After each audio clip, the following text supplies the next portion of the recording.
ಹರೇ ರಾಮ್. ನಮಸ್ಕಾರ ಇದ್ದು ಬನ್ನಿ. ಇದು ದ್ವಾರಕಾ ಪ್ರತಿಷ್ಠಾನಲ್ಲಿ ಉಚಿತ ವಸಂತ ವೇದ ಪಾಠಶಾಲೆಗೆ ಉದ್ಘಾಟನೆ ದಿನ ವಿಶೇಷ ದಿಕ್ಸೂಚಿ ಭಾಷಣ ಮಾಡಲೇ ನಮ್ಮ STM ಕಾಲೇಜಿನ ಡಾಕ್ಟರ್ ಶ್ರೀಧರ ಭಟ್ರು ಬಂದರು. ಅವು ಎಂತ ಹೇಳಿದ್ದೋಡಿ ಕೇಳಪ್ಪ, ಭಾರಿ ಲಾಯ್ಕೆ ಇದರ ಸಂಪೂರ್ಣ ಕೇಳಿ ನೀವು ಮತ್ತೆ ಹೇಳಿ. ವಿಷಯತ್ವಮೇತಿ ಲೋಕೇಶು ಯತ್ತತ್ವಮತೀಂದ್ರಿಯಂಚ ಕೃತ್ಸ್ನಸ್ಯ ತಸ್ಯ ಪ್ರತಿಪತ್ತಿ ಹೇತು ವಾಗ್ದೇವತಾ ಸಾ ಮಯಿ ಸನ್ನಿಧತ್ತ. ಪ್ರಣೋ ದೇವಿ ಸರಸ್ವತಿ ವಾಜೇಭಿರ್ವಾಜಿನೀವತಿ. ವೇದಿಕೆಯ ಮೇಲೆ ಕುಳಿತಿರುವಂತಹ ಹಿರಿಯರಾದ ಸಭಾಧ್ಯಕ್ಷರಿಗೆ ಸಾಷ್ಟಾಂಗ ಪ್ರಣಾಮಗಳನ್ನು ಸಮರ್ಪಿಸಿ, ವೇದಿಕೆಯ ಮೇಲೆ ಮತ್ತೆ ವೇದಿಕೆಯ ಮುಂಭಾಗದಲ್ಲಿ ಅನೇಕ ಜನ ವೇದವಿದರು, ವೇದದಲ್ಲಿ ಅತ್ಯಂತ ಗೌರವವನ್ನು ಹೊಂದಿರುವಂತಹ ತಾವೆಲ್ಲರೂ ಕೂಡ ಇಲ್ಲಿ ಬಂದಿದ್ದೀರಿ. ನಿಮಗೆಲ್ಲರಿಗೂ ಕೂಡ ಪ್ರಣಾಮಗಳನ್ನು ಸಮರ್ಪಿಸ್ತಾ, ವಿಶೇಷವಾಗಿ ವಸಂತ ವೇದ ಶಿಬಿರದಲ್ಲಿ ಭಾಗವಹಿಸ್ತಾ ಇರುವ ಮೊದಲನೇ ವರ್ಷ, 2ನೇ ವರ್ಷ ಮತ್ತು 3ನೇ ವರ್ಷದ ವಿದ್ಯಾರ್ಥಿಗಳನ್ನ ಕುರಿತು ಕೆಲವು ಮಾತುಗಳನ್ನ ನಿಮ್ಮ ಜೊತೆಗೆ ಹಂಚಿಕೊಳ್ತಾ ಇದ್ದೇನೆ. ಮೊದಲನೇ ವರ್ಷದ ವಿದ್ಯಾರ್ಥಿಗಳು ಇದಂ ಪ್ರಥಮತೆಯ ಈ ವೇದ ಶಿಬಿರಕ್ಕೆ ಪ್ರಾಯ ಬಂದದ್ರಿಂದ ಸ್ವಲ್ಪ ಮನೆಯ ನೆನಪು, ಆಮೇಲೆ ಅಪ್ಪ ಅಮ್ಮನಿಗೂ ಕೂಡ ಮಗನನ್ನ ಸ್ವಲ್ಪ ಸಮಯ ಬಿಟ್ಟಿರಬೇಕು, 1 ತಿಂಗಳುಗಳ ಕಾಲ, ಈ ಒಂದು ತುಮುಲ ಅವರಲ್ಲಿ ಇರ್ತದೆ. 2ನೇ ವರ್ಷ ಮತ್ತೆ 3ನೇ ವರ್ಷದ ವಿದ್ಯಾರ್ಥಿಗಳಿಗೆ ಕಳೆದ 1-2 ವರ್ಷಗಳಲ್ಲಿ ಇಲ್ಲಿ ಆದ ಅನುಭವದಿಂದ ಅವರು ಸ್ವಯಂ ಆಸಕ್ತಿಯಿಂದ ಈ ಶಿಬಿರಕ್ಕೆ ಬಂದದ್ದಿರಬಹುದು. ಅವರ ತಂದೆ ತಾಯಿಗೆ ಅಷ್ಟೆಲ್ಲ ಮಕ್ಕಳನ್ನ ಬಿಟ್ಟು ಇರುವಂತಹ ಒಂದು ವಿಧವಾದ ವ್ಯಥೆ ಅಂತ ಕರಿಬಹುದು. ಅದು ಆಗ್ಲಿಕ್ಕಿಲ್ಲ ಅಂತ ಭಾವಿಸ್ತಾ ವಸಂತ ವೇದ ಶಿಬಿರದ ಕುರಿತು ಕೆಲವು ಮಾತುಗಳನ್ನ ಪ್ರಾಸ್ತಾವಿಕವಾಗಿ ಹೇಳ್ತಾ ಅದರ ಜೊತೆಯಲ್ಲಿ ಕೆಲವು ವಿಚಾರಗಳನ್ನ ಹಮ್ಮಿಕೊಳ್ತೇನೆ. ನಮ್ಮಲ್ಲಿ ಹಿರಿಯರಿಗೆ ತುಂಬಾ ಜನರಿಗೆ ಗೊತ್ತು, ಒಂದು 50 ವರ್ಷ 60 ವರ್ಷಗಳ ಹಿಂದೆ ಈ ರೀತಿಯ ವೇದ ಶಿಬಿರಗಳು ಇರಲಿಲ್ಲ. ಯಾಕೆ ಇರಲಿಲ್ಲ ಅಂತಂದ್ರೆ, ಮಕ್ಕಳಿಗೆ ಮನೆಯಲ್ಲಿಯೇ ವೇದ ಪಾಠಗಳು ನಡೀತಾ ಇತ್ತು. ಪ್ರತಿ ಮನೆಯಲ್ಲಿ ಒಬ್ಬರಲ್ಲ ಒಬ್ರು ಕೂಡು ಕುಟುಂಬ ಇತ್ತು. ವೇದ, ಪೌರೋಹಿತ್ಯ, ಶಾಸ್ತ್ರಗಳ ಬಗ್ಗೆ ಜ್ಞಾನ ಇರುವವರು ಮನೆಯಲ್ಲಿಯೇ ಆ ಸಂಸ್ಕಾರಗಳನ್ನು ನೀಡುತ್ತಾ ಇದ್ರು. ಕ್ರಮೇಣ ಏನಾಯಿತು, ಆಧುನಿಕ ಶಿಕ್ಷಣದ ಪ್ರಭಾವದಿಂದ ಒಟ್ಟು ಕುಟುಂಬ ಎನ್ನುವುದು ವಿಭಜಿತ ಕುಟುಂಬ ಆಗ್ತಾ ಬಂತು, ಸಣ್ಣ ಸಣ್ಣ ಕುಟುಂಬ ಆಗ್ತಾ ಬಂತು. ನಮ್ಮ ಮಕ್ಕಳಿಗೆ ಯಾವ ಸಂಸ್ಕಾರವನ್ನು ನಾವು ಮನೆಯಲ್ಲಿ ನೀಡಬೇಕಾಗಿತ್ತು ಅದಕ್ಕೆ ವ್ಯವಸ್ಥೆ ಮನೆಯಲ್ಲಿ ಇಲ್ಲದೆ ಇದ್ದಾಗ, ಇಂತಹ ಒಂದು ವಸಂತ ಕಾಲದಲ್ಲಿ, ವಸಂತ ಋತುವಿನಲ್ಲಿ ಪ್ರಾರಂಭವಾಗುವ ಈ ವೇದ ಶಿಬಿರಗಳು ಅಂತ ಕೆಲವರು ಆಯೋಜನೆ ಮಾಡ್ತಾರೆ. ಅಲ್ಲಿ ನಮ್ಮ ಮಕ್ಕಳನ್ನ ಕಳಿಸಬೇಕು ಅಂತ ಕಳಿಸುವ ಒಂದು ಪರಿಪಾಠ ನಮ್ಮಲ್ಲಿ ಬೆಳ್ಕೊಂಡು ಬಂತು. ನಮಗೆಲ್ಲ ಗೊತ್ತಿದೆ, ಹಿಂದಿನ ತಲೆಮಾರಿನವರಿಗೆ, ಈಗ 60-70 ವರ್ಷ ಆದವರಿಗೆ ವೇದದ ಬಗ್ಗೆ, ಶಾಸ್ತ್ರದ ಬಗ್ಗೆ ಅಲ್ಪ ಸ್ವಲ್ಪ ತಿಳುವಳಿಕೆ ಇದೆ. ಆ ನಂತರದ ತಲೆಮಾರಿನವರಿಗೆ, ನಮಗೆ ವೇದ ಅಂತಂದ್ರೆ ನಮ್ಮೊಂದು ಜ್ಞಾನ ರಾಶಿ, ಅದರಲ್ಲಿ ತುಂಬಾ ಅಮೂಲ್ಯವಾದ ವಿಷಯ ಇದೆ, ಅದನ್ನ ಬ್ರಾಹ್ಮಣರಾದ ನಾವು ಕಳ್ಕೊಳ್ಬಾರದು ಎನ್ನುವ ಪ್ರಜ್ಞೆ ನಮ್ಮಲ್ಲಿ ಜಾಗೃತವಾಗಿದೆ. ಆದರೆ ನಾವು ಶಾಸ್ತ್ರದಲ್ಲಿ, ವೇದದಲ್ಲಿ ಅಂತಹ ಗತಿಯನ್ನ, ಸಾಮರ್ಥ್ಯವನ್ನ ಸಂಪಾದಿಸಿದವರಲ್ಲ ತುಂಬಾ ಜನರು. ಈಗ ಏನಾಗಿದೆ ಅಂತಂದ್ರೆ, ಈಗಿನ ತಲೆಮಾರಿನವರಿಗೆ ವೇದ ಎನ್ನುವುದೊಂದು ಇದೆ ಅಂತ ಹೇಳುವುದನ್ನ ತಿಳಿಸಿಕೊಡಬೇಕಾದಂತಹ ಕಾಲಘಟ್ಟದಲ್ಲಿ ನಾವಿದ್ದೇವೆ. ಇವತ್ತಿನ ಶಿಕ್ಷಣ ಕ್ರಮದಲ್ಲಿ ನಮ್ಮೆಲ್ಲ ವಿದ್ಯಾರ್ಥಿಗಳು ಜ್ಞಾನ ಸಂಪಾದನೆಗೋಸ್ಕರ ಇವತ್ತು ಶಾಲಾ ಕಾಲೇಜುಗಳಿಗೆ ಹೋಗ್ತಾರೆ. ಅವರೆಲ್ಲ ಅಕ್ಷರ ಜ್ಞಾನಿಗಳಾಗ್ತಾರೆ. ಆದರೆ ಬ್ರಾಹ್ಮಣನಾಗಿ ಯಾವ ಸಂಸ್ಕಾರ ಅವರಿಗೆ ಸಿಗಬೇಕಿತ್ತೋ ಅಂತಹ ಸಂಸ್ಕಾರ ಇವತ್ತಿನ ಶಿಕ್ಷಣ ಸಂಸ್ಥೆಗಳಲ್ಲಿ ನಮ್ಮ ಮಕ್ಕಳಿಗೆ ಸಿಗ್ತಾ ಇಲ್ಲ. ಎಷ್ಟೋ ಸಲ ನಾನು ತಮಾಷೆಗಾಗಿ ಹೇಳುವುದುಂಟು, ಮನೆಯಲ್ಲಿ ಕಲಿತ ಒಳ್ಳೆಯ ಸಂಸ್ಕಾರಗಳನ್ನ ಬಿಡುವ ಸ್ಥಳ ಅಂತಂದ್ರೆ ಅದು ಕಾಲೇಜು ಅಂತ ಹೇಳಿ. ನಾವು ಮನೆಯಲ್ಲಿ ಕಲಿತದ್ದನ್ನ ಶಾಲಾ ಕಾಲೇಜಿಗೆ ಹೋದಾಗ ಎಲ್ಲರ ಜೊತೆಗೆ ಸೇರಿ ಇದು ಮೂಢನಂಬಿಕೆ ಅಂತ ಹೇಳಿ ಅಥವಾ ಇದ್ರ ಬಗ್ಗೆ ತಿಳುವಳಿಕೆ ಇಲ್ಲದೆ ಉಳಿದವರು ಏನೋ ಮಾತನಾಡಿದ್ರು ಅಂತ ಹೇಳಿ ನಮ್ಮತನವನ್ನು ನಾವು ಬಿಡ್ತಾ ಬಿಡ್ತಾ ಬಿಡ್ತಾ ಬರ್ತೇವೆ. ಹಾಗಂತ ನಮಗೆ ಸರ್ಟಿಫಿಕೇಟ್ಗಳು ಜಾಸ್ತಿ ಬರುತ್ತೆ, ನಾವು ಜ್ಞಾನಿಗಳು ಆಗಿರ್ತೇವೆ, ಆದ್ರೆ ನಮ್ಮಲ್ಲಿ ಸಂಸ್ಕಾರದ ಕೊರತೆ ಎನ್ನುವಂಥದ್ದು ಕಂಡು ಬರ್ತಾ ಇದೆ ಅಂತ. ಎಲ್ಲ ವಿದ್ಯಾರ್ಥಿಗಳು ಶಿಕ್ಷಣ ಪಡಿತಾರೆ, ಆದರೆ ಬ್ರಾಹ್ಮಣ್ಯದ ಶಿಕ್ಷಣ ಎನ್ನುವಂಥದ್ದು ಇವತ್ತು ಹೊರಗಡೆ ಸಿಕ್ಕದೇ ಇರೋದ್ರಿಂದ ಇಂತಹ ಶಿಬಿರಗಳಲ್ಲಿ ನಾವು ನಮ್ಮ ಬ್ರಾಹ್ಮಣ್ಯದ ಶಿಕ್ಷಣವನ್ನು ನಾವು ಕೊಡಬೇಕಾಗ್ತದೆ. ನಮ್ಮ ಮಕ್ಕಳಿಗೆ, ನಮ್ಮ ಬಂಧು ಬಳಗ ಎಲ್ಲರಿಗೂ ಕೂಡ ನಾವು ಕೊಡಬೇಕಾಗತ್ತೆ. ಬ್ರಹ್ಮ ಸತ್ಯಂ ತಪೋ ವೇದ ಬ್ರಹ್ಮ ವಿಪ್ರ ಪ್ರಜಾಪತಿ ಅಂತ ಒಂದು ಮಾತಿದೆ. ಉಪನೀತ ವಟುವನ್ನ ಬ್ರಹ್ಮಚಾರಿ ಅಂತ ಕರಿತೇವೆ ನಾವು. ಬ್ರಹ್ಮ ಅಂತಂದ್ರೆ ಸತ್ಯ ಅಂತ ಅರ್ಥ, ಬ್ರಹ್ಮ ಅಂದ್ರೆ ತಪಸ್ಸು ಅಂತ ಅರ್ಥ, ಬ್ರಹ್ಮ ಅಂದ್ರೆ ವೇದ ಅಂತ ಅರ್ಥ. ಯಾರು ಸತ್ಯವನ್ನ ತನ್ನ ಮಾತಿನಲ್ಲಿ ಅನುಷ್ಠಾನಗೊಳಿಸ್ತಾನೋ, ಯಾರು ಅಧ್ಯಯನದಲ್ಲಿ ತಪೋನಿರತನಾಗಿರ್ತಾನೋ, ಯಾರು ವೇದಗಳನ್ನ ಅಧ್ಯಯನ ಮಾಡ್ತಾನೋ ಅವನನ್ನ ಬ್ರಹ್ಮಚಾರಿ ಅಂತ ಕರೆಯುವುದು. ಉಪನಯನವನ್ನ ಬಹಳ ವಿಜೃಂಭಣೆಯಿಂದ ಮಾಡ್ತೇವೆ. ನೂರಾರು ಜನರು, ಸಾವಿರಾರು ಜನರನ್ನ ಕರೆದು ಉಪನಯನ ಮಾಡಿ ಆ ದಿವಸ ಗಾಯತ್ರಿ ಮಂತ್ರದ ಉಪದೇಶವನ್ನ ತಂದೆ ಮಗನಿಗೆ ಮಾಡ್ತಾನೆ. ಎಷ್ಟೋ ಕಡೆಗಳಲ್ಲಿ ಉಪನಯನದ ಸಮಾರಂಭದ ಗೌಜಿ ಮುಗಿಯುವಾಗ ಉಪನಯನದ ಮಹತ್ವವು ಹೊರಟು ಹೋಗಿಬಿಡುತ್ತದೆ, ಮನೆಯಲ್ಲಿ ಒಳ್ಳೆಯ ಸಂಸ್ಕಾರಗಳಿಲ್ಲದೆ ಇದ್ರೆ. ಅದರಿಂದ ಉಪನೀತನಾದಂತಹ ಪ್ರತಿಯೊಬ್ಬ ವಟುವು ಕೂಡ, ವಿದ್ಯಾರ್ಥಿಯೂ ಕೂಡ ಒಂದಷ್ಟು ವೇದ ಮಂತ್ರಗಳನ್ನ, ಪ್ರಾಥಮಿಕವಾದ ವೇದ ಮಂತ್ರಗಳನ್ನ ಅವರು ಹೇಳಿದರು. ವೇದ ಪಾಠಶಾಲೆಗಳಿದೆ. ಸಮಗ್ರ ವೇದಾಧ್ಯಯನ ಮಾಡಲಿಕ್ಕೆ ಇವತ್ತಿನ ವಿದ್ಯಾರ್ಥಿಗಳಿಗೆ ಅನೇಕ ಕಾರಣಗಳಿಂದ ಸಾಧ್ಯವಾಗುವುದಿಲ್ಲ. ಆದರೆ ಬ್ರಾಹ್ಮಣನಾಗಿ ಬ್ರಾಹ್ಮಣ್ಯವನ್ನು ಉಳಿಸಿಕೊಳ್ಳಲಿಕ್ಕೆ ಮಾಡಲೇಬೇಕಾದಂತಹ ಕೆಲವೊಂದು ಸಂಸ್ಕಾರಗಳನ್ನ ಇಂತಹ ವೇದ ಶಿಬಿರಗಳಲ್ಲಿ ನಾವು ಮಕ್ಕಳಿಗೆ ಕಲಿಸಿಕೊಡ್ಬೇಕು. ಅದನ್ನ ಮನೆಗೆ ಹೋಗಿ ಅವರು ಮಾಡಬೇಕು. ಅಕಸ್ಮಾತ್ ಅವರು ಮಾಡದೇ ಇದ್ರೆ ಅಪ್ಪ ಅಮ್ಮ ಅವರಿಗೆ ನೆನಪು ಮಾಡಬೇಕು. ಅಕಸ್ಮಾತ್ ಈಗಿನ ಮಕ್ಕಳು ಸ್ವಲ್ಪ ಮಾತನಾಡುವುದು ಜಾಸ್ತಿ, ಅಪ್ಪನಿಗೆ ನೀನ್ ಮಾಡುವುದಿಲ್ಲ ನಾನು ಮಾತ್ರ ಯಾಕೆ ಮಾಡಬೇಕು ಅಂತ ಕೇಳಿದ್ರೆ ಅಪ್ಪನು ಕೂಡ ಸ್ವಲ್ಪ ಸಂಧ್ಯಾವಂದನೆ ಮಾಡುವುದನ್ನ ಪ್ರಾಕ್ಟೀಸ್ ಮಾಡಬೇಕು, ರೂಢಿ ಮಾಡಬೇಕು ಅಂತ ಅರ್ಥ. ಇಂತಹ ಶಿಕ್ಷಣವನ್ನ ನಮ್ಮ ವಿದ್ಯಾರ್ಥಿಗಳಿಗೆ ನಾವು ಕೊಡಬೇಕು. ನಮ್ಮ ದೇಶ ಬಹಳ ಪ್ರಾಚೀನ ಕಾಲದಿಂದ ವೇದ ವಿದ್ಯೆಗೆ ಅತ್ಯಂತ ಪ್ರಸಿದ್ಧವಾದದ್ದು. ಆಗಲೇ ಪ್ರಾಸ್ತಾವಿಕವಾಗಿ ಮಾತನಾಡುವಾಗ ಹೇಳಿದರು, ಇಲ್ಲಿ ನಿರೂಪಣೆ ಮಾಡುವವರು ಹೇಳಿದರು, ವೇದವನ್ನ ಅಪೌರುಷೇಯ ಅಂತ ನಾವು ಕರಿತೇವೆ ಅಂತ. ಬೇರೆ ಎಲ್ಲ ಗ್ರಂಥಗಳನ್ನ ವಿದ್ಯಾರ್ಥಿಗಳು ಸರಿಯಾಗಿ ಗ್ರಹಿಸಿಕೊಳ್ಳಿ. 30-40 ದಿವಸ ಇದೇ ಪಂಚಾಂಗದ ಮೇಲೆ, ಫೌಂಡೇಶನ್ ಮೇಲೆ ಮತ್ತೆ ವಿಷಯಗಳು ನಡೀತದೆ. ವೇದ ಮಂತ್ರಗಳ ಅರ್ಥ ನಮಗೆ ಆಗದೇ ಇರಬಹುದು, ಆದರೆ ಕಾಲಾಂತರದಲ್ಲಿ ಅದರ ಅರ್ಥ ನಮ್ಗೆ ಆಗ್ತದೆ, ನಮ್ಮ ಜೀವನಕ್ಕೆ ಬೇಕಾಗ್ತದೆ. ಆದ್ರಿಂದ ವೇದ ಮಂತ್ರಗಳನ್ನ ಯಾವನೇ ಒಬ್ಬ ವ್ಯಕ್ತಿ ಬರೆದದ್ದಲ್ಲ, ಆದ್ರಿಂದ ಅಪೌರುಷೇಯ ಅಂತ ಕರೆಯುವುದು. ಇವತ್ತು ಯಾವುದೇ ಪುಸ್ತಕ ನೀವು ತೆಗೆದು ನೋಡಿದ್ರೆ ಆ ಪುಸ್ತಕಕ್ಕೆ ಒಬ್ಬ ಲೇಖಕ ಅಂತ ಇರ್ತಾನೆ, ಅಥವಾ ಇನ್ಯಾರೋ ಒಬ್ರು ಹೇಳಿದ್ದನ್ನ ಲೇಖನ ರೂಪದಲ್ಲಿ ಒಬ್ಬರ ಬರೀತಾನೆ, ಸಂಕಲನಕಾರ ಅಂತ ಒಬ್ಬ ಇರ್ತಾನೆ, ಎಲ್ಲ ಪುಸ್ತಕಗಳಿಗೆ ಇರ್ತಾರೆ. ಆದರೆ ವೇದ ಮಂತ್ರಗಳನ್ನ ಯಾವನೇ ಒಬ್ಬ ಋಷಿ ಬರೆದದ್ದಲ್ಲ, ಅದು ಅಪೌರುಷೇಯ, ಪುರುಷನಿಂದ ರಚಿಸಲ್ಪಡದೇ ಇದ್ದದ್ದು ಅಪೌರುಷೇಯ ಅಂತ ಅದನ್ನು ಕರೀತೇವೆ. ಆದ್ರಿಂದ ಅತ್ಯಂತ ಅಮೂಲ್ಯವಾದದ್ದು ಅಂತ ಅದನ್ನು ಕರೀತೇವೆ. ಹಾಗಾದ್ರೆ ವೇದ ಮಂತ್ರಗಳು ಎಲ್ಲಿಂದ ಬಂತು? ಇದನ್ನ ನಾವು ಯಾಕೆ ಅಧ್ಯಯನ ಮಾಡಬೇಕು? ಬ್ರಾಹ್ಮಣರಾದವರು ನಾವು ಯಾಕೆ ಅಧ್ಯಯನ ಮಾಡಬೇಕು? ಯಾಕೆ ಅದರ ಸಂರಕ್ಷಣೆಯನ್ನು ಮಾಡಬೇಕು ಎನ್ನುವುದನ್ನು ನಾವು ತಿಳ್ಕೊಳ್ಬೇಕು. ಅದನ್ನು ಯಸ್ಯ ನಿಶ್ವಸಿತಂ ವೇದಾಹ ಅಂತ. ವೇದ ಅಂತಂದ್ರೆ ಭಗವಂತನ ಉಸಿರು ಅಂತ ಕರೀತಾರೆ ಅದನ್ನು. ಭಗವಂತನ ಉಸಿರೇ ವೇದ.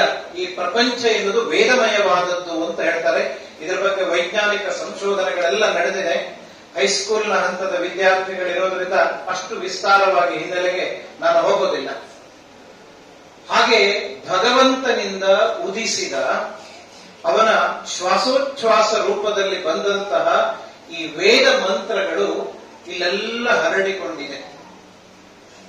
ನಾವು ಫೋನ್ ನಮಗೆ ಗೊತ್ತುಂಟು, ಫೋನ್ ಮಾಡಿದಾಗ ಇಲ್ಲಿ ಮಾತನಾಡಿದ್ದು ಧ್ವನಿ ಎನ್ನುವುದು ಇನ್ನೆಲ್ಲೋ ಇದ್ದವನಿಗೆ ಹೋಗಿ ಅದು ತಲುಪ್ತದೆ. ಯಾಕೆ ಅಂದ್ರೆ ಆ ಧ್ವನಿ ತರಂಗಗಳು ಇಲ್ಲೆಲ್ಲ ಇರ್ತದೆ. ಹಾಗೆ ವೇದ ಮಂತ್ರಗಳು ಕೂಡ ವೇದ ಮಂತ್ರದ ತರಂಗಗಳು, ಸ್ವರಸಹಿತವಾದ ವೇದ ಮಂತ್ರದ ತರಂಗಗಳು ಇಲ್ಲೆಲ್ಲ ಇದೆ. ಆ ವೇದ ಮಂತ್ರಗಳನ್ನ ನಾವು ಕೇಳಿಸಿಕೊಳ್ಬೇಕು ಅಂತಂದ್ರೆ ಅದಕ್ಕೆ ತಪಸ್ ಬೇಕು, ಅದಕ್ಕೆ ಏಕಾಗ್ರತೆ ಬೇಕು, ಅದಕ್ಕೆ ನಿಷ್ಠೆ ಬೇಕು, ಅದಕ್ಕೆ ನಮ್ಮ ಚಿಂತನೆಯನ್ನು ಲೌಕಿಕವಾಗಿ ಹರಿಯಬಿಡದೆ ಪಾರಲೌಕಿಕವಾಗಿ ನಿಯಂತ್ರಿಸಬೇಕು. ಹಾಗೆ ಅನೇಕ ವರ್ಷಗಳ ಸಾಧನೆ ಮಾಡಿದ್ರೆ ನಮಗೂ ಕೂಡ ಕೆಲವು ವೇದ ಮಂತ್ರಗಳು ಸ್ಫುರಿಸುತ್ತದೆ, ನಮಗೂ ಕಂಡು ಬರ್ತದೆ. ಪ್ರಾಚೀನ ಋಷಿ ಮುನಿಗಳು ಇಂತಹ ಅನೇಕ ವೇದ ಮಂತ್ರಗಳನ್ನ ತನ್ನ ತಪಸ್ಸಿನ ಪ್ರಭಾವದಿಂದ ಅವರು ಕಂಡುಕೊಂಡ್ರು ಅಂತ ನಾವು ಹೇಳ್ತೇವೆ. ಆದ್ರಿಂದಲೇ ಯಸ್ಯ ಮಂತ್ರಂ ಸಹ ಋಷಿ ಅಂತ, ಯಾವ ಋಷಿ ಹೇಳಿದಾನೋ ಅವನ ಹೆಸರಿನಲ್ಲಿ ಆ ಮಂತ್ರ ಎನ್ನುವುದು ಪ್ರಸಿದ್ಧವಾಗಿದೆ ಅಂತ. ನಾವೆಲ್ಲ ಗಾಯತ್ರಿ ಮಂತ್ರವನ್ನು ಮಾಡ್ತೇವೆ.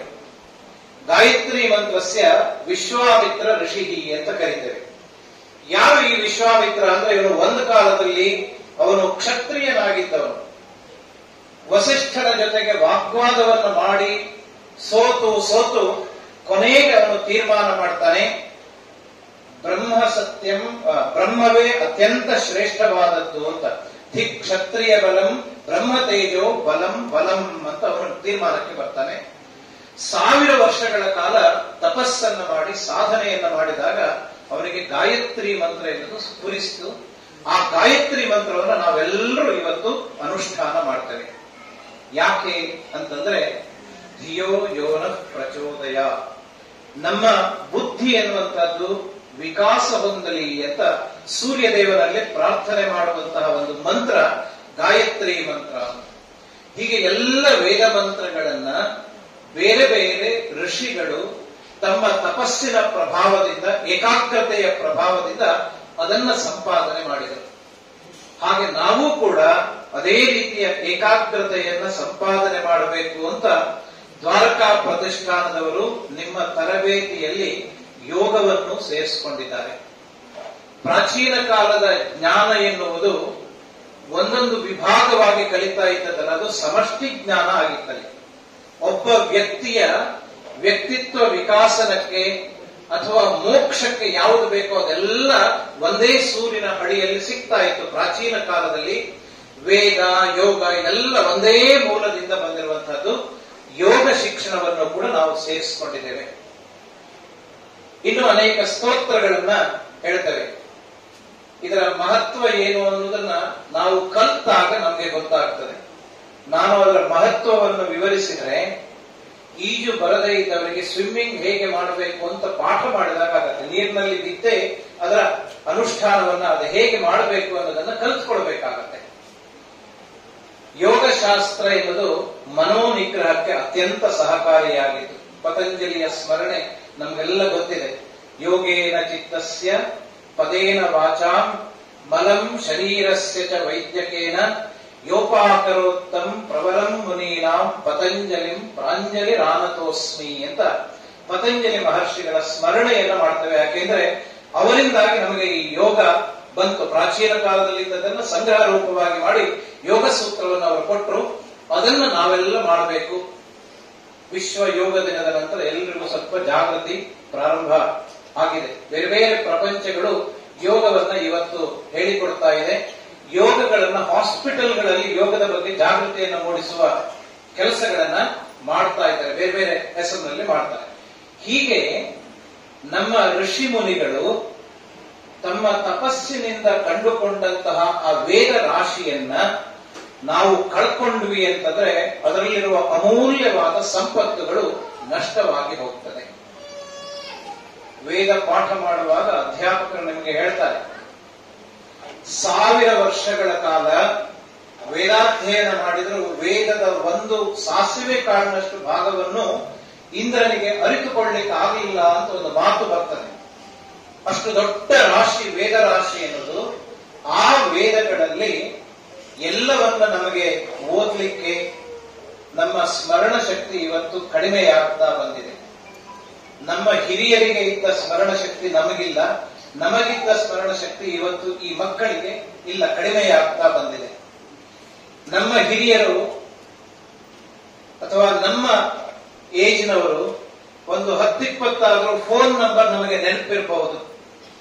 ಈಗಿನ ಮಕ್ಕಳಿಗೆ ಅಥವಾ ಅದನ್ನ ತುಂಬಾ ಸಲ ಬಳಸ್ತಾ ಇರುವ ನಮಗೆ ಇವತ್ತು ಒಬ್ಬರ ಫೋನ್ ನಂಬರ್ ಕೂಡ ನಮಗೆ ನೆನಪಾಗುವುದಿಲ್ಲ.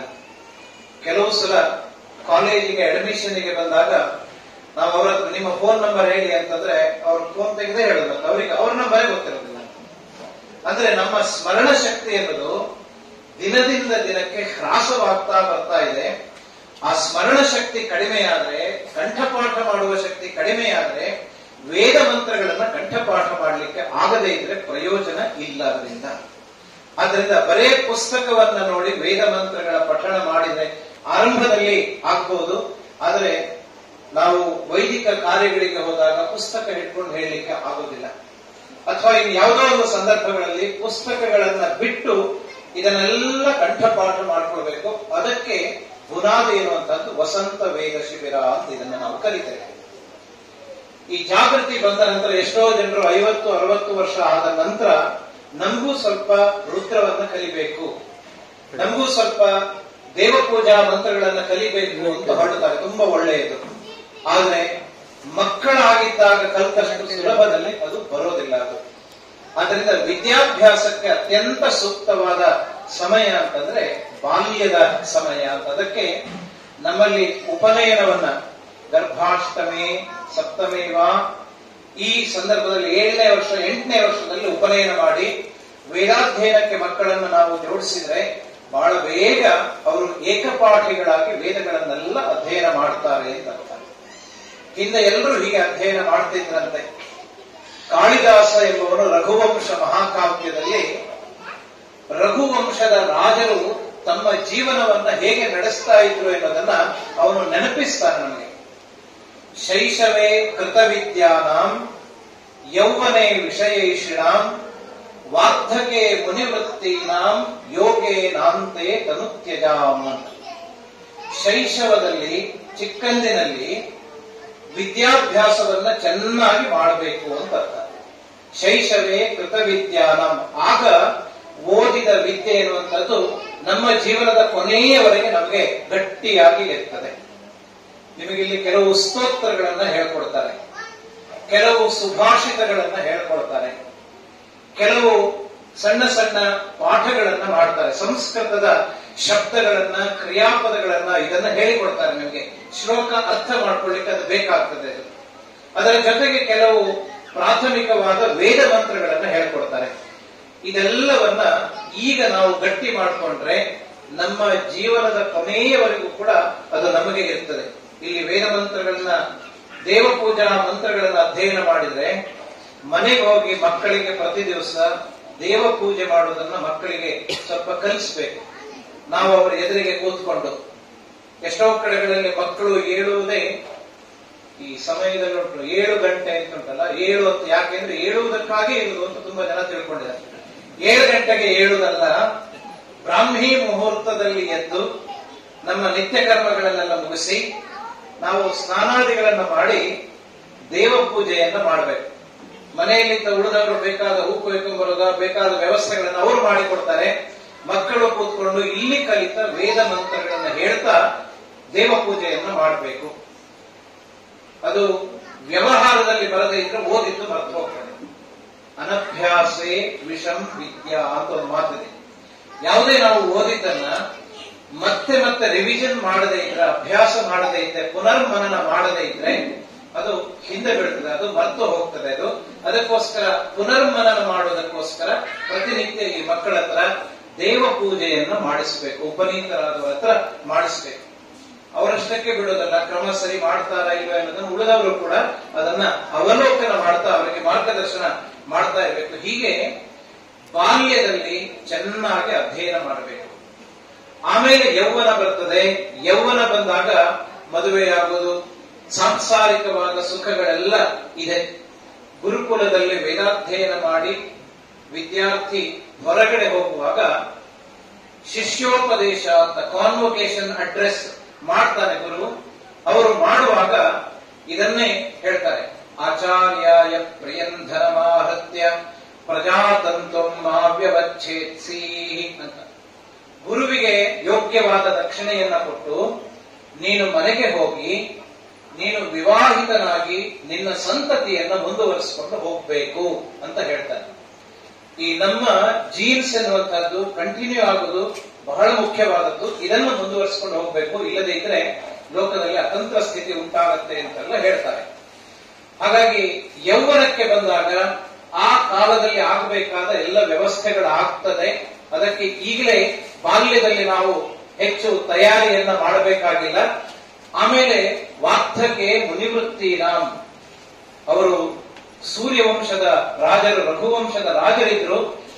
ವಾರ್ಧಕ್ಯ ಬಂದಾಗ ಒಂದು 60 ವರ್ಷ ಆದ ನಂತರ ಮುನಿವೃತ್ತಿಯನ್ನ ಮಾಡ್ತಾ ಇದ್ರು ಅಂತ. ಮುನಿವೃತ್ತಿ ಅಂತಂದ್ರೆ ಒಂದು ಮೌನವಾಗಿದ್ದು ಭಗವಂತನ ಸ್ಮರಣೆ ಮಾಡುವುದು. ಇನ್ನು ಆ ಕಾಲದಲ್ಲಿ ವಾನಪ್ರಸ್ಥ ಅಂತ ಅದನ್ನ ಕರಿತಾ ಇದ್ರು. ವಾನಪ್ರಸ್ಥವನ್ನ ಮಾಡುವಂಥದ್ದು. ಇದೆಲ್ಲ ಒಂದು 60 ವರ್ಷ 70 ವರ್ಷ ಆದ್ಮೇಲೆ ಮಾಡಬೇಕಾಗಿರೋದು. ಇವತ್ತು ನಮ್ಮ ವ್ಯವಸ್ಥೆ ಅವ್ಯವಸ್ಥೆ ಆಗೋದಕ್ಕೆ ಅನೇಕ ಕಾರಣಗಳಿದೆ. ಒಂದು, ಮಕ್ಕಳಿಗೆ ಯಾವಾಗ ಜ್ಞಾನ ಕೊಡಬೇಕು, ತಿಳುವಳಿಕೆ ಕೊಡಬೇಕು, ವಿದ್ಯೆ ಕೊಡಬೇಕು, ಆ ಕಾಲದಲ್ಲಿ ಬ್ರಾಹ್ಮಣರಾದ ನಾವು ಬ್ರಾಹ್ಮಣ್ಯದ ಶಿಕ್ಷಣವನ್ನ ಅನಿವಾರ್ಯವಾಗಿ ಕೊಡಿಸಬೇಕು. ಇತ್ತೀಚೆಗೆ ತುಂಬಾ ಮಾತು ಬರ್ತಾ ಇದೆ. ಬೇರೆ ಬೇರೆ ಧರ್ಮಗಳವರು ಅವರ ಧರ್ಮವನ್ನ ಅವರವರ ಮಸೀದಿಯಲ್ಲಿಯ ಚರ್ಚ್ಗಳಲ್ಲಿ ಹೋಗಿ ಅವರು ಕಲಿತಾರೆ. ವಾರದಲ್ಲಿ 1 ದಿವಸ ಕಂಪಲ್ಸರಿ ಹೋಗ್ತಾರೆ ಅವರು. ಅಲ್ಲಿ ಧರ್ಮ ಶಿಕ್ಷಣ ಎನ್ನುವುದು ಅವರಿಗೆ ನಡೀತದೆ. ನಮ್ಮ ಮಕ್ಕಳಿಗೆ ಎಲ್ಲಿಯೋ ಸಂಸ್ಕಾರ ಇರುವ ಇಷ್ಟು ಜನರಿಗೆ ಇಲ್ಲಿ ಒಂದು ವಿಧವಾದ ಸಂಸ್ಕಾರ ಇರ್ಬೋದು, ಆದ್ರೆ ಎಲ್ಲ ಸನಾತನ ಧರ್ಮಿಗಳಿಗೆ ಇಂತಹ ಸಂಸ್ಕಾರ ಸಿಗ್ತಾ ಇಲ್ಲ ಇವತ್ತು.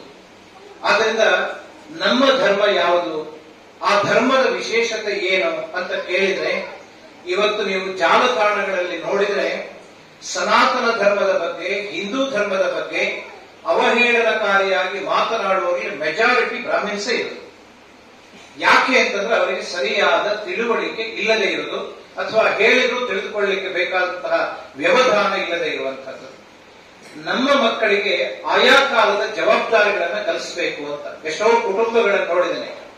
ಮಕ್ಕಳು ದೊಡ್ಡವರಾದ ನಂತರ ವಿವಾಹವಾಯಿತು, 30 ವರ್ಷ 40 ವರ್ಷ ಆಯಿತು, ಕೊನೆ ಪಕ್ಷ ಆವಾಗಾದ್ರೂ ಮನೆಯ ಎಲ್ಲ ವ್ಯವಹಾರಗಳ ಜವಾಬ್ದಾರಿಯನ್ನು ಒಂದೊಂದಾಗಿ ಮಕ್ಕಳಿಗೆ ಹಸ್ತಾಂತರಿಸ್ತಾ ಬರಬೇಕು. ಸಾಯುವವರೆಗೂ ಮನೆಯ ಎಲ್ಲ ವ್ಯವಹಾರಗಳನ್ನ ಹಿರಿಯನೇ ನೋಡ್ಕೊಂಡು ಇದ್ರೆ ಸತ್ತ ನಂತರ ಅನೇಕ ಕುಟುಂಬಗಳಲ್ಲಿ ಸಮಸ್ಯೆ ಆಗುತ್ತನ್ನು ನಾವು ನೋಡ್ತೇವೆ. ಮಕ್ಕಳಿಗೆ ತರಬೇತಿ ಕೊಡ್ತಾ ಹೋಗ್ಬೇಕು ಅಂತ ಅರ್ಥ. ಆಯಾ ಕಾಲದಲ್ಲಿ ಆಯಾ ತರಬೇತಿಯನ್ನು ಕೊಡಬೇಕು. 60 ವರ್ಷ 70 ವರ್ಷ ಆಗುವಾಗ ಜವಾಬ್ದಾರಿಗಳನ್ನ ಮಕ್ಕಳಿಗೆ ಕೊಟ್ರೆ ಈ ಸಾಂಸಾರಿಕ ಜಂಜಾಟದಿಂದ ಸ್ವಲ್ಪ ದೂರ ಇದ್ದು ಭಗವನ್ ನಾಮಸ್ಮರಣೆಯನ್ನ ಜಪತಪಗಳನ್ನ ಮಾಡಲಿಕ್ಕೆ ನಮಗೂ ಕೂಡ ಮನಸ್ಸು ಬಹಳ ಪ್ರಸನ್ನವಾಗಿರುತ್ತೆ. ಅದನ್ನು ಮಾಡಬಹುದು. ಇಲ್ಲದೆ ಇದ್ರೆ ಇವತ್ತಿನ ಹಾಗೆ ಗಡಿಬಿಡಿಯ ಜೀವನ ನಮ್ಮದಾಗತ್ತೆ. ಏಳುದು, ಎತ್ತುವುದು, ಸ್ನಾನ ಅಂತ ಒಂದು ಮಾಡೋದು, ಓಡುದು ಸೀದಾ. ಎಲ್ಲಿಗೆ ಹೋಗ್ತೇವೆ, ಯಾಕೆ ಇಷ್ಟು ಧಾವಂತ ಅಂತ ಕೇಳಿದ್ರೆ ಯಾರಿಗೂ ಗೊತ್ತಿಲ್ಲ.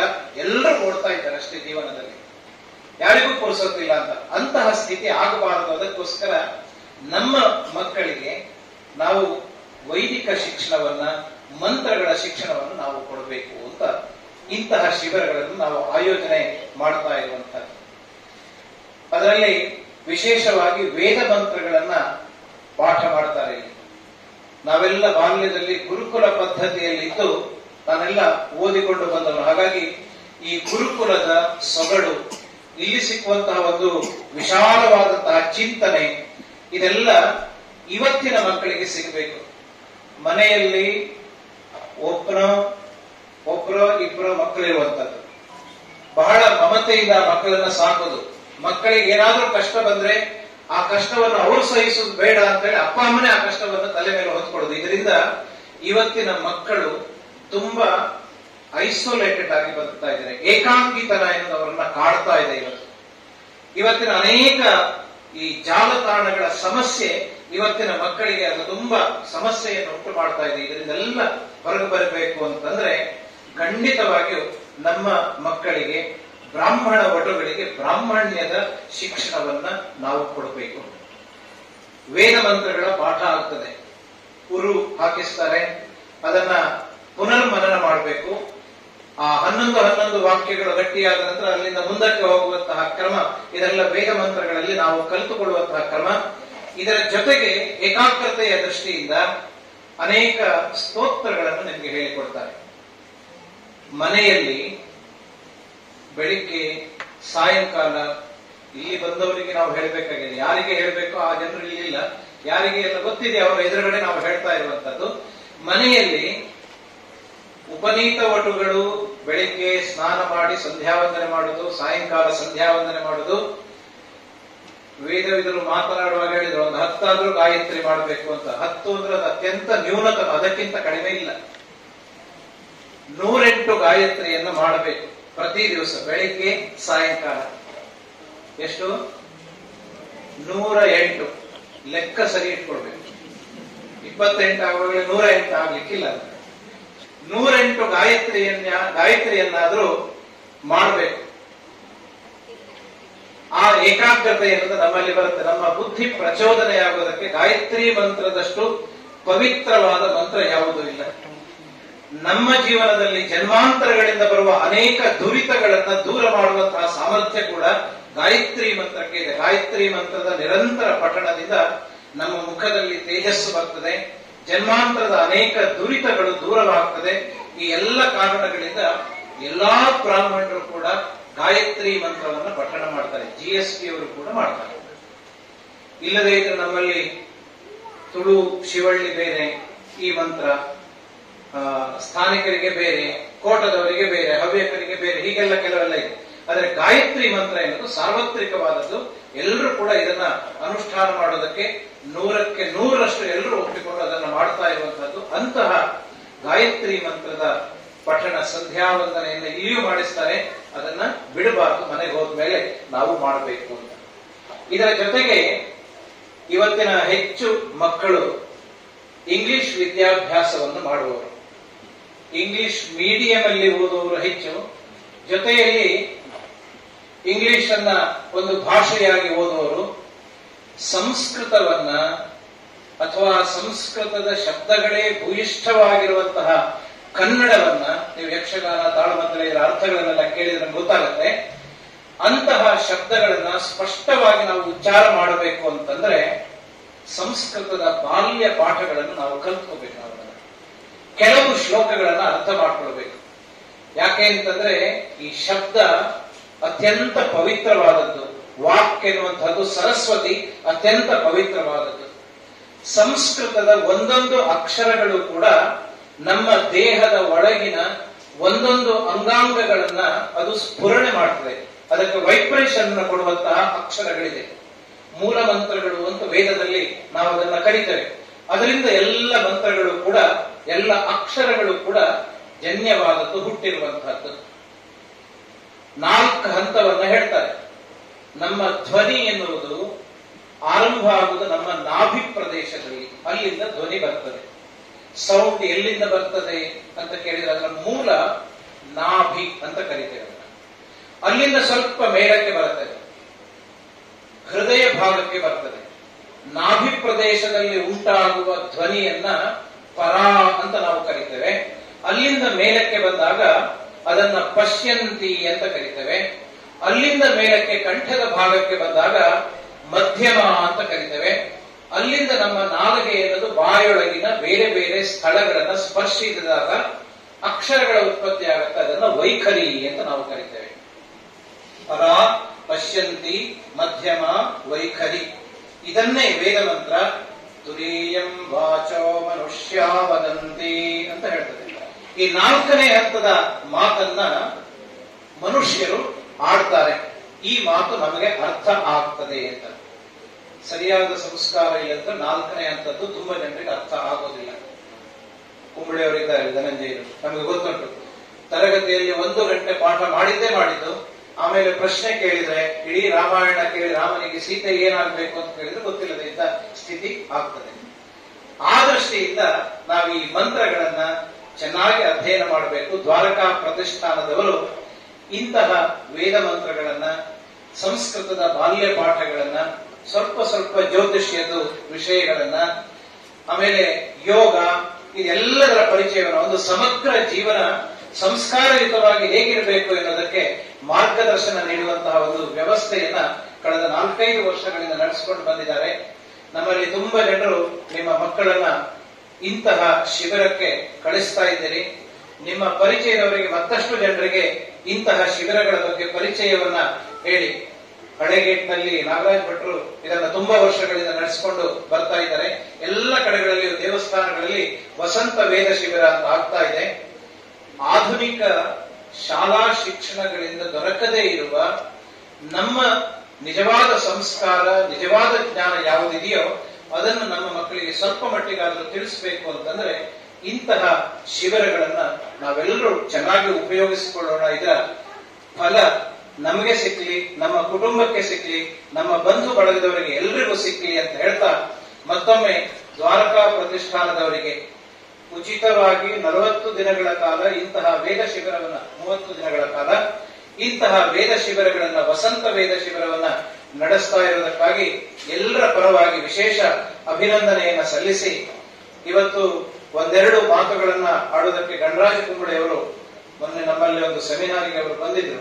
ಅವತ್ತೇ ವಿಶೇಷವಾಗಿ ಅವರ ಪರಿಚಯ ಆಗಿದ್ದು ನನಗೆ ಅವರ ಪರಿಚಯ ಇತ್ತು, ಅವರಿಗೆ ನನ್ನ ಪರಿಚಯ ಇರಲಿಲ್ಲ. ಹಾಗೆ ಬರಬೇಕು ಎಂಬ ದೃಷ್ಟಿಯಲ್ಲಿ ಅವರು ಆಮಂತ್ರಣವನ್ನು ನೀಡಿದರು. ಒತ್ತಾಯಕ್ಕೋಸ್ಕರ ನಾನು ಬಂದು 4 ಮಾತುಗಳನ್ನ ಹೇಳಿದ್ದೇನೆ. ಮಹಾಭಾರತದ ಒಂದು ಪ್ರಸಂಗ ಬರ್ತದೆ. ಯುದ್ಧ ಮುಗಿದ ನಂತರ ಭೀಷ್ಮ ಶರಶಯ್ಯೆಯಲ್ಲಿ ಮಲ್ಕೊಂಡಿದ್ದಾನೆ. ಆವಾಗ ಶ್ರೀಕೃಷ್ಣ ಯುಧಿಷ್ಠಿರ ಮತ್ತು ಉಳಿದವರನ್ನ ಕರ್ಕೊಂಡು ಭೀಷ್ಮ ಇದ್ದಲ್ಲಿಗೆ ಹೋಗ್ತಾನೆ. ಭೀಷ್ಮ ಇದ್ದಲ್ಲಿಗೆ ಹೋಗಿ ಯುಧಿಷ್ಠಿರನ ಬಾಯಲ್ಲಿ ಹೇಳಿಸ್ತಾನೆ, ನನಗೆ ಧರ್ಮ ಅಂದ್ರೆ ಏನು ಅಂತ ಬೋಧನೆ ಮಾಡು, ರಾಜನೀತಿ ಅಂದ್ರೆ ಏನು ಅಂತ ಬೋಧನೆ ಮಾಡು, ಇದೆಲ್ಲ ಜೀವನದಲ್ಲಿ ಯಾಕೆ ಬೇಕು ಅಂತ ಇಂತಹ ಅವಿನಾಶಿಯಾದ ವಿದ್ಯೆಯನ್ನ ನನಗೆ ಉಪದೇಶ ಮಾಡುವಂತ ಧರ್ಮರಾಯ ಭೀಷ್ಮನ ಹತ್ರ ಕೇಳ್ತಾನೆ. ಶರಶಯ್ಯೆಯಲ್ಲಿ ಮಲ್ಕೊಂಡಿದ್ದ ಭೀಷ್ಮನ ಹತ್ರ ಕೇಳ್ತಾನೆ. ಆಗ ಭೀಷ್ಮ ಹೇಳ್ತಾನೆ, ಕೃಷ್ಣನನ್ನ ಪಕ್ಕದಲ್ಲಿ ಇಟ್ಕೊಂಡು ನನ್ನ ಹತ್ರ ಬಂದು ಇಂತಹ ವಿಷಯಗಳನ್ನ ಹೇಳು ಅಂತ ನೀನು ಹೇಳ್ತಾ ಇದ್ದೆಲ್ಲ, ಇದು ತದೇತದ್ ಆದಿತ್ಯಸ್ಯ ದೀಪ ನೀರಾಜನಮಿವ. ಸೂರ್ಯನಿಗೆ ಒಂದು ದೀಪವನ್ನು ತೋರಿಸಿ ಆರತಿ ಮಾಡಿದಾಗ, ಸೂರ್ಯನೇ ಸ್ವಯಂ ಪ್ರಕಾಶ, ಅವನಿಗೆ ಆರತಿ ಮಾಡು ಅಂತ ಹೇಳುವ ರೀತಿ ನನ್ನ ಅಲ್ಪ ಸ್ವಲ್ಪ ಜ್ಞಾನವನ್ನ ತಿಳಿಸಬೇಕು ಅಂತ ನೀನು ಹೇಳ್ತಾ ಇದ್ದಿ. ಸಾಕ್ಷಾತ್ ಕೃಷ್ಣನೇ ಇದ್ದಾನೆ, ನಾನು ಯಾಕೆ ಈ ಮಾತನ್ನ ಹೇಳುದು ಅಂತ. ಯಾಕೆ ಈ ಪ್ರಸಂಗ ಹೇಳಿದೆ ಅಂತಂದ್ರೆ, ಇವತ್ತು ಇಲ್ಲಿ ತುಂಬಾ ಜನರು ನಾನು ನೋಡಿದೆ, ಬೇರೆ ಬೇರೆ ಕ್ಷೇತ್ರಗಳಲ್ಲಿ ವಿಶೇಷ ಸಾಧನೆ ಮಾಡಿದ ನಮ್ಮ ಭಾರತೀಯ ಸಂಸ್ಕೃತಿ ಸನಾತನ ಪರಂಪರೆಯಲ್ಲಿ ಆಳವಾದ ಜ್ಞಾನವಿರುವ, ಮಾತಾಡಬಲ್ಲ, ಅರ್ಥೈಸಬಲ್ಲಂತಹ ಅನೇಕ ಜನರು ಪ್ರಾಜ್ಞರು ಇಲ್ಲಿದ್ದಾರೆ. ಇವರ ಮಧ್ಯದಲ್ಲಿ ನನ್ನನ್ನು ಕರೆದು ಒಂದು 4 ಮಾತಾಡಬೇಕು ಅಂತ ಕರೆದದಕ್ಕೋಸ್ಕರ ಮತ್ತೊಮ್ಮೆ ನಿಮಗೆಲ್ಲರಿಗೂ ಕೃತಜ್ಞತೆಯನ್ನು ಸಮರ್ಪಿಸಿ ನನ್ನ ಮಾತನ್ನ ಮುಕ್ತಾಯಗೊಳಿಸ್ತೇನೆ.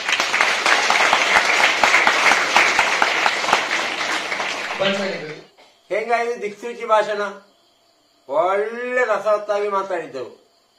ಬಾಕಿ ಎಲ್ಲ ಮುಂದಾನ ಹಿಡಿಯಿಲ್ಲ ನೋಡು, ಆಗದ ಕಾಮು.